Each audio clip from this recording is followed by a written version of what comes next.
Sabi ni dating Pangulong Duterte, eh, kung sakaling dumating daw yung warrant of arrest, mga bossing, ayan, wala tayong magawa man dyan. No? Rody Duterte ready for ICC arrest. Ayan na naman, ha. Baka mamaya yan, pagpunta nyo dyan talaga sa Hong Kong, talagang dahil dito sa warrant of arrest, ha. Harangan na yan sa immigration. Meron arrest warrant, sabi ni Remigio Nargatan. Bagong Pilipinas, daming adik na. Ayun. Ano? Nasaan ba? Nasaan ba? Diyan ba sa lugar ninyo? Madaming adik? Kasi ang nakikita namin balita, eh, 44 million nahuli sa Davao. Bilyon-bilyon, toneladang sabu. Oh, nahuli. Mga ganyan ho, di ba? Terin. Oh. Baka Davao yan. Sa Davao ka ba nakatira? Kaya yun yung nasasabi mo? Kasi sa Davao, biruin mo, 38 o 37 katao, nagtatrabaho sa munisipyo, positibo sa ipinagbabawal. Pulis, 8 positibo sa nagbabawal na gamot. Merong mga hostage dyan. Oh. Diyan ka ba nakatira sa Davao kaya nasabi mo na madaming adik? Oh, nung isang araw lang, 2 milyon yung nakuha doon sa isang negosyante. Davao City din yun. Ngayon, sabi ni Sara Kagawad, bayaran ka ba, boy? Oo.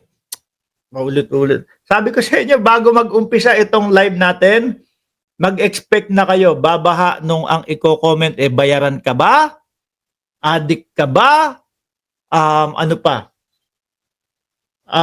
Bangag ka ba? Babahaan ng mga ganyan. Bakit to, mga boss, chief, amo, sir? Nasaan ang 20 pesos na bigas?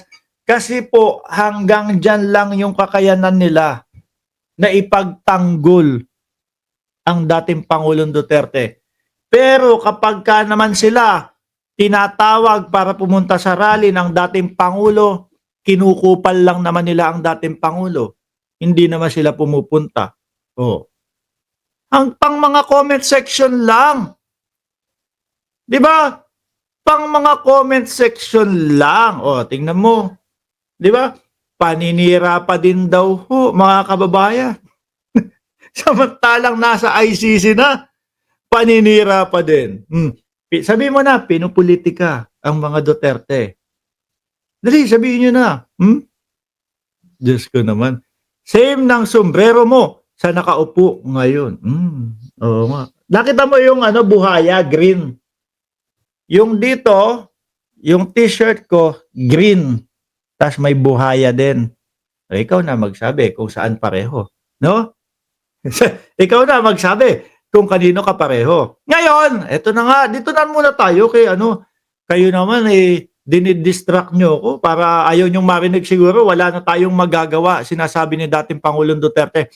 Former President Rodrigo Duterte is not inclined to resist arrest if the International Criminal Court carries out a warrant against him in connection with the controversial war on drugs, sabi ng balita ng Politico. Speaking before the Filipino community in Hong Kong, Duterte said, while he maintained his drug war was meant to protect Filipino lives, he would accept his fate if the ICC arrest warrant issued against him. Ayan. Sabi ni Beverly Betil, magkano ang ibinabayad sa iyo, idol? Sa mga nagtatanong ng bayad sa akin. Social Blade. Tingnan nyo yung Social Blade. I-type nyo yun. Type nyo. Social Blade. Lalabas doon yung mga lalabas doon. May search bar doon nakasulat. Isulat nyo, Mark Ramos. Ayan. Sinasabi nila doon. No, actually, hindi yung pinaka-accurate na bayad ni YouTube kung magkano. Pero sinasabi nila. Pero, payo ko sa inyo, huwag nyo nang tignan. Bakit? Anak na tinapa, sasabihin nyo na naman, hinayupak na tao na yon, yung Mark Ramos. nagsasalita lang doon tapos pakape-kape sa kanyang live, painom-inom ng tubig sa kanyang live, binubwisit pa ako. Ito pala yung kinikita ng YouTube channel niya. O di ba? Tapos sasabihin nyo, tapos ako eto, anak na tinapa hanggang ngayon, timawa pa din sa 20 pesos na bigas. Huwag nyo nang tingnan. Masakit. Masakit. Ano? Masakit yun. Huwag nyo nang tingnan. Oh. Dito na tayo.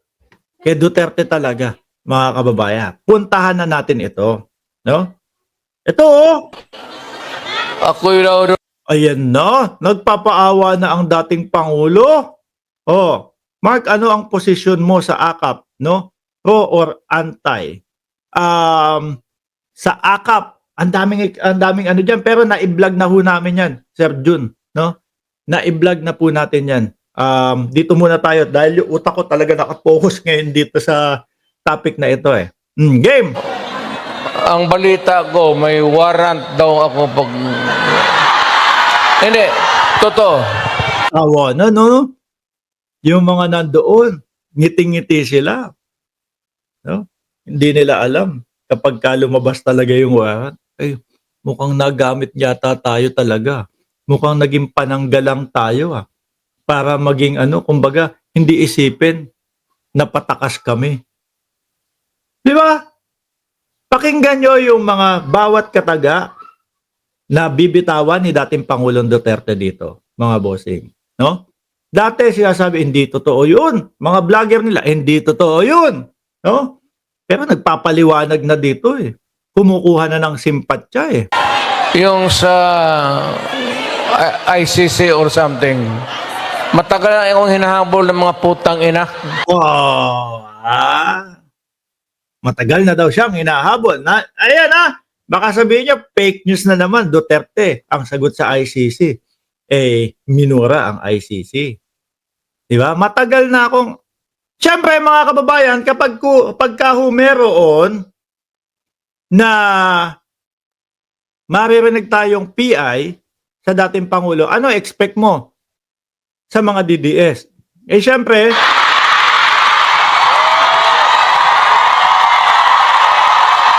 yan po yan yung magic word ng dating Pangulo, no? Pagka nag-PI na, sigawan na po, Duterte. Duterte. Ayan. Diba? Sabi sa inyo tama ako, no? Bago ko umpisahan itong live stream na ito, yung sinabi ko, expect nyo na babaha yung bayad ka, babaha yung bangag ka, babaha yung adik ka. Sabi sa inyo Di ba? Ayan na nga. Kasi hanggang dyan lang yung kaya nila i-komento. Kaya ganyan ho talaga mga bossing. Welcome to my vlog. Di ba? Ano sabi ng dating Pangulo? Ulit. Atras natin konti.